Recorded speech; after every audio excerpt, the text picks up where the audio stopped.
Assalamualaikum warahmatullahi wabarakatuh. Sahabat tepat karun, berjumpa lagi bersama saya. Kali ini saya tidak sendiri ya. Di sini saya akan berbincang-bincang dengan mantan praktisi paranormal dukun Teluh ya. Selamat siang Pak Khalid. Apa kabar? Selamat siang, kabar baik. Bagaimana Pak Khalid? Langsung aja nih, banyak sekali yang bertanya ke saya tentang teluh gantung waris, yang konon katanya teluh gantung waris itu bisa membuat targetnya atau calonnya ini tidak bisa menikah seumur hidup. Apakah benar itu Pak Khalid? Benar itu benar sekali itu. Bapak ini selaku paranormal dukun atau apa? Saya bukan. Oh bukan, jadi apa? Saya cuma praktisi. Oh jadi siapa yang jadi dukun nih? Itu dulu kakek saya dulu. Oh kakek. Ya, Jadi mantan mungkin ya. ya. Sekarang kakeknya masih ada? Kakeknya udah almarhum. Oh udah almarhum. Ya. Tapi bapak paham tentang ilmu perteluhan gantung jodoh ini? Ya kalau itu paham. Gitu. Cuman kita kalau ngerjain kita nggak. Oh diturunin nggak ilmunya? Ya enggak, saya nggak Enggak. ngerjain. Ya. Tapi bapak paham cara-cara prakteknya? Ya paham. Nah kalau paham kita akan tanya-tanya ya. Jadi tentang perteluhan itu. Sebenarnya itu bagaimana mengetahui seseorang yang terkena gantung waris atau gantung jodoh itu Pak? Tanda-tandanya biasanya laki-laki atau perempuan yang digantung itu biasanya? Ya kebanyakan perempuan. Perempuan. Kenapa biasanya mereka suka menggantung itu? Ya karena mereka itu sakit hati mungkin ya. Sakit hati, Ya. ditolak cinta mungkin ya. Ya itu seperti itu. Gimana itu ciri-cirinya orang yang terkena gantung waris itu? Nah barangkali nanti ada prosedur atau sahabatnya mungkin yang terkena bisa disimak gitu ya. Kalau ada tanda-tanda semacam yang disebutkan Pak Khalid, bisa langsung nanti konsultasi sama beliau. Ya, kalau yang kena teluh gantung waris itu biasanya orang itu jadi pendiam. Tadinya dia suka ceria, tapi kalau sudah digantung waris itu dia jadi cenderung pendiam. Pendiam. Ya, Oh sekalipun tadinya dia suka bercanda, suka riang, jadi kalau udah kena guna-guna itu jadi langsung diem gitu ya. iya betul. Ada tanda-tanda lain? Mungkin diganggu makhluk halus atau gimana? Nah, itu ada. Jadi kalau misalkan kena teluh gantung waris itu dia akan ingat pada mantan-mantannya yang pernah dia cintai. Ingat. Ya, Terus ada lagi yang lebih ekstrim gitu, mungkin didatangin sosok atau gimana? nah kan itu medianya itu dikawinin sama yang sudah meninggal, Pak. Oh dikawinin? Iya. Sama yang sudah meninggal, sama mayat Pak? Iya, betul. Gimana itu? Nah, jadi kita Maksudnya ini dikawinkan sama mayat atau sama apa itu? ya dikawin sama mayat Sama itu. kuburan maksudnya? Iya, sama kuburan. Cuman kita medianya itu dalam foto. Kuburan siapa yang kita pakai itu biasanya? Iya, biasanya kuburan orang-orang dahulu. Oh orang-orang dahulu. Iya. Oh, kalau di Banten kan banyak ya kuburan-kuburan makam yang nggak jelas gitu, yang nggak ada namanya ya orang-orang dahulu. Iya. Itu yang dipakai. Iya. Gimana itu coba? Ya kita fotonya itu kita bungkus. Bungkus Lalu- pakai kain kapan? Ya. Lalu kita bikin lubang. Kita di sampingnya itu ya kita ijab kabul. Kita kawinin nama yang itu. Oh dikawinkan sama pemilik kuburan itu. Iya. Nah nanti efeknya gimana itu Pak? Ya jadi yang namanya kuburan itu kan dingin gitu. Adem. Adem ya. Jadi dia kena usaha, dia nggak maju untuk Kehidupannya kehidupannya pun juga dia jadi adem segala-galanya gitu adem ya. lah ya itu. Makanya Oh itu jadi kalau nggak ini seleranya gimana itu, hilang juga. hilang seleranya juga. Jadi nggak mau nikah gitu, nggak tertarik sama orang lain atau gimana? Iya, emang kan sudah dikawinin nama yang udah meninggal itu. Jadi maksudnya itu si target ini nanti masih ada suka nggak sama orang itu? Kalau sama suka sama orang itu ya nggak ada. Oh nggak ada kalau Iya. sama itu ya, kuburan. ya. Cuman nanti yang sudah meninggal itu dia bisa menjelma jadi pernah orang yang dia dekat gitu. Oh, menjelma, Ya. mendatanginya gimana? Secara langsung atau gimana? Melalui mimpi atau semacam di film-film itu? Ya, melalui mimpi Biasanya. gitu, ya. Itu bahkan Gimana? Melalui mimpi ini gimana nanti bertemu mereka? ya bertemu melalui mimpi, terus orang yang pernah dia cintai Mantan pacarnya. ya Menjelma jadi mantan bisa, pacarnya. ya kelihatannya gitu kan menjelma ya, kalau misalkan ini mah merupai gitu. Oh, menyerupai. Iya. Nah, padahal kan itu kan orang lain yang itunya, yang si yang meninggalnya itu. Oh, sekali jadi menyerupainya jadi mantan pacarnya. Iya. Selain itu mungkin jadi orang lain. Ya, Kebanyakan juga mungkin begitu. ya Dan di dalam mimpinya itu gimana biasanya? dalam mimpinya itu dia ya itulah, Bercumbu mungkin ya. ya Oh. berjumbu, ya berhubungan. Itu datangnya tiap malam atau ada hari-hari tertentu aja? Ya di saat-saat dia mengingat aja itu. Oh, kesepian. Kesepian ya. Oh, dari galau mungkin gitu ya. Ya itu. Oh, begitu. Oh, jadi begitu sedulur. Tanda-tanda orang yang dinikahkan dengan kuburan ya. Ya. Kuburan atau mayat, makam yang orang zaman dulu itu, kalau orang yang terkena gantung waris, maka ciri khususnya beliau sering didatangi orang yang tidak dikenal, begitu Pak ya? Iya, Nah, iya. kalau sekalinya orang dikenal pasti mantan pacarnya ya. Iya, iya. Nah, dan di dalam mimpinya tersebut nanti akan bercumbu. Biasanya yang datang ini dikala dia sedang gundah gulana ya biasanya ya. Iya, iya, iya. Sedang ada masalah atau sedang kesepian. Nah, sosok tersebut nanti hadir ya, begitu ya Pak ya? Iya, Maksudnya iya, ya. iya itu. Dan jangan salah paham, beliau ini hanya sebatas mengetahui ya, bukan pelaku asli. Karena pelaku aslinya sudah nggak ada kalau di Banten, begitu Pak ya? Iya, iya betul.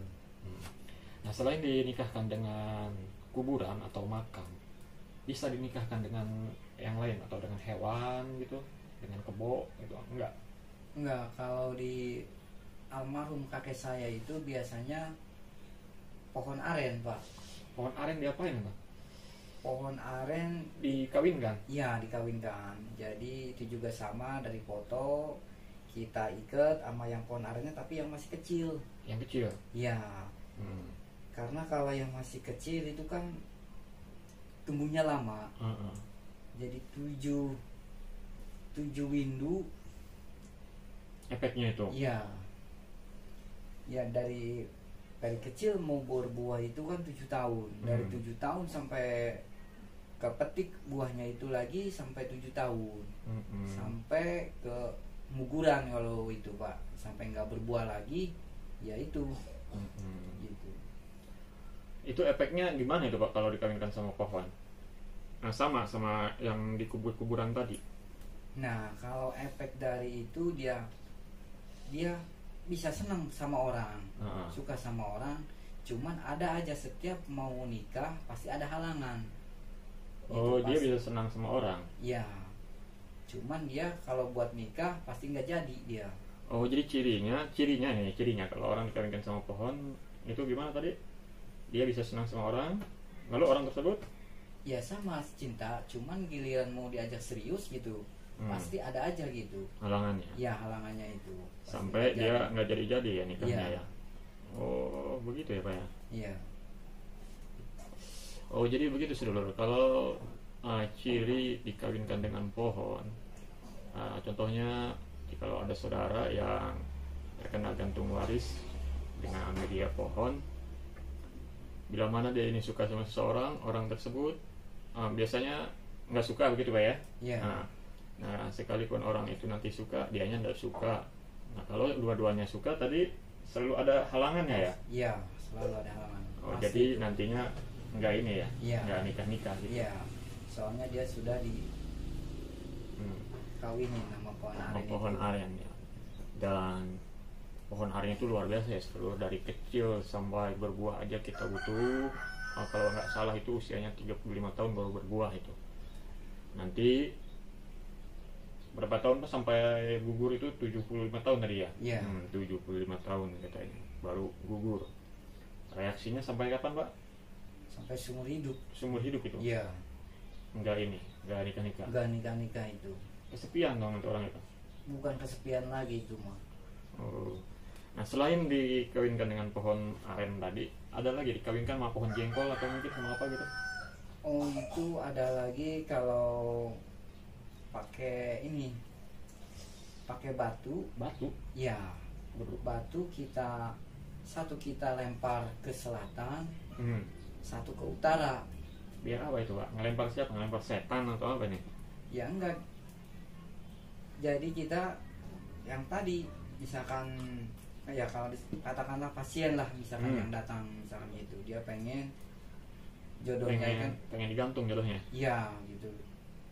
Dia sakit hati. Nah, medianya dikawinkan sama batu. Iya betul itu Pak. Di batunya ini batu apa? Batu kali atau batu gunung nih Pak? Iya batu kali. Oh di kali. Jadi ya. kita nyelam dulu ke ini. Ya enggak, kita bungkus dua-duanya batu, satu kita lemparin.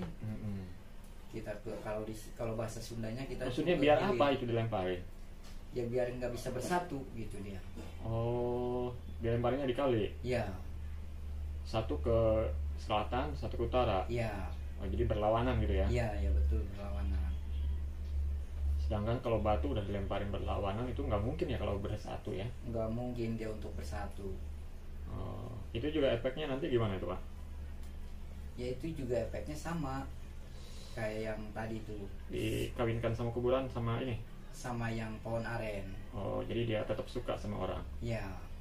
Oh, cuman banyak halangan ya? Banyak halangan ya betul. Beda halnya dengan ketika dikawinkan dengan kuburan ya. Dia ini hilang selera ya? Ya, adem aja nih. Jadi nggak mau keinginan untuk menikah atau suka sama orang itu nggak ada kalau dari dikawinkan sama kuburan ya Pak ya? Ya. Tapi kalau dikawinkan dengan batu, dia ini masih suka sama orang meskipun orang itu tidak suka sama dia. Ya, sekalipun dia yang disukai sama orang, nanti dianya yang nggak suka. Nah jikalau dua-duanya suka, efeknya ada aja gangguan halangannya. Itu terus menerus seperti itu terus. Sebelum batu itu bersatu lagi, untuk bersatu lagi ya mungkin tidak mungkin. Iya, kayaknya mustahil ya. Jadi kalau batu dilempar di arah yang berlawanan untuk bersatu itu kayaknya tidak mungkin, mustahil. Iya. Efeknya jadi untuk cara mengatasinya itu gimana itu Pak harusnya kalau orang terkena guna-guna gantung waris, gantung jodoh itu? Ya itu bisa kita datangin paranormal yang itu yang paham ya? Ya yang paham, bisa kita ke ustadz atau kiai gitu. Oh masih bisa diobati? Masih bisa. Kalau dia sadar ya di gantung waris ya? Kalau dia sadar di gantung waris.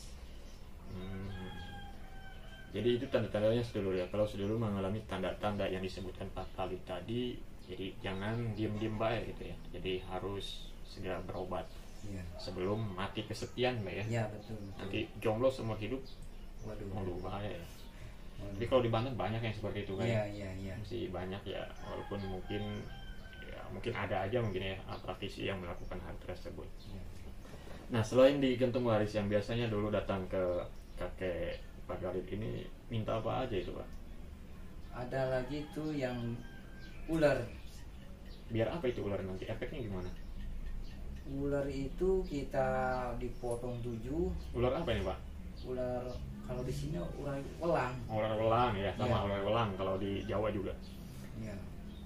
Ular welang diapain? Potong 7? Dipotong 7. Ular welang itu. Nanti di apa ya? Dibikin minyak Pak. Oh dibikin minyak, buat minyak belet. Ya itu. Nah, terus gimana deh Pak nanti cara makai ya? Itu medianya kita dibikin minyak, terus kita supaya intinya itu supaya bisa kelangkah gitu. Oh digurat gitu ya? Iya. Biar kelangkahi. Iya. Kalau sampai dilangkahi, nanti efeknya? Dia akan buduk Pak. Buduk? Iya. Korengan gitu Pak? Ya semacam kurap gitu dia tuh. Apa tuh, pada putih-putih lah dia, belang-belang. Oh belang badannya? Ya seperti kayak ular itu. Waduh. Belang-belang itu. Bahaya ya seluruh, jadi hati-hati kalau menolak cinta ya. Jangan sampai nanti budukan. Nah selain buduk apa lagi Pak? Waduh. Ya itu dia buduk korengan gitu dia. Jadi kulitnya rusak. Iya bisa. Jadi nggak menarik lah dilihat sama orang itu. Terus nggak sembuh nantinya. Ya nggak sembuh. Ya intinya kalau mau sembuh ya tadi, ya dia harus berusaha gitu. Kalau dia ingat gitu, kalau dia pernah disakitin, oh mungkin ini ada yang guna-guna gitu. Jadi medianya cukup diburat. Iya. Atau bisa cara lain tuh Pak? Ya itu, cuman itu doang. Oh itu aja yang penting kelangkahi gitu. Ya, medianya. kelangkahi. Berbahaya juga ya kalau misalkan ada yang terkena guna-guna terlalu buduk ya. Buduk gitu. Bahaya, nanti badannya belang semua itu sudah luar. Jadi hati-hati ya, bijak ya dalam interaksi untuk khususnya Pak ya, jangan sampai menyakiti hati orang mungkin. Iya betul. Karena di Banten masih banyak yang seperti ini Pak ya. Iya masih. Itu juga bahkan dulu tuh saya pernah mendengar ada yang sampai botak kepalanya katanya, itu diapain itu Pak? Ya itu sama itu, yang ya kalau dia misalkan nggak disembuhin, ya sampai ke rambutnya itu pada rontok Pak. Oh kalau reaksi lamanya? Iya, kalau dia misalkan nggak disembuhin ya, dia nggak nyadar atau gimana, kalau dia nggak berusaha untuk berobat gitu, itu sampai rambutnya sampai botak itu Pak. Oh jadi hati-hati ya seluruh. Kalau ini buduk ini bisa diobatin ke dokter nggak Pak? Wah nggak bisa. Oh nggak bisa? Ya harus ke paranormal ya? Iya harus ke paranormal, soalnya kan kalau menurut dokter itu nggak ada penyakit kulit ya, penyakit kulit ya? Iya. Oh jadi beda ya cara pengobatannya juga. Jadi tanda-tandanya tadi kalau udah diobati ke dokter mungkin nggak sembuh mungkin. Iya nggak sembuh. Nanti jangka panjangnya sampai rambutnya rontok semua katanya sebelumnya. Hati-hati, itu namanya telur buduk lah ya. Telur buduk itu namanya. Tapi kan kalau zaman dulu ada juga itu Pak yang terkena yang sampai gila katanya orang, itu diapain Pak kalau gila itu? Nah kalau yang edan itu istilahnya katanya sampai lari-lari katanya. Itu namanya runcang Pak. Oh diruncang? Ya. Oh jadi efeknya orang yang edan nanti? Iya edan, dia bisa gila Pak itu Pak. Sembuhnya gimana tuh Pak? Ya sembuhnya itu dinikahi atau gimana? Ya harus dinikahi itu Pak. Kalau dinikahi sembuh? Bisa sembuh dia. Oh, tapi kalau nggak dinikahi? Ya gila dia seumur umur dia. Waduh, jam juga ya? Ya. Itu runcang ya? Itu namanya runcang itu. Jadi kalau diruncang seluruh runcang apa namanya Pak kalau seperti itu? Runcang edan? Iya runcang. Jadi kalau kena runcang seluruh bisa gila, hati-hati ya. Kalau sampai gila karena cinta, lari-lari di jalan mungkin Pak ya? Iya. Sampai lupa diri, sampai tak sadar, itu terkena runcang. Tapi kalau sudah dinikahi bisa sembuh katanya. Begitu ya Pak ya? Iya. Ya mungkin sampai di sini dulu perbincangan kita. Terima kasih banyak atas waktunya nih Pak Khalid ya. Iya. Jadi kalau misalkan nanti ada yang ingin konsultasi bisa dilayani Pak Khalid? Apa tidak? Ya. Nggak bisa? Nggak bisa Pak. Oh karena bukan praktisi. Iya. Oh jadi terima kasih sekali lagi wawasan dan ilmunya. Mudah-mudahan ada manfaatnya. Assalamualaikum warahmatullahi wabarakatuh.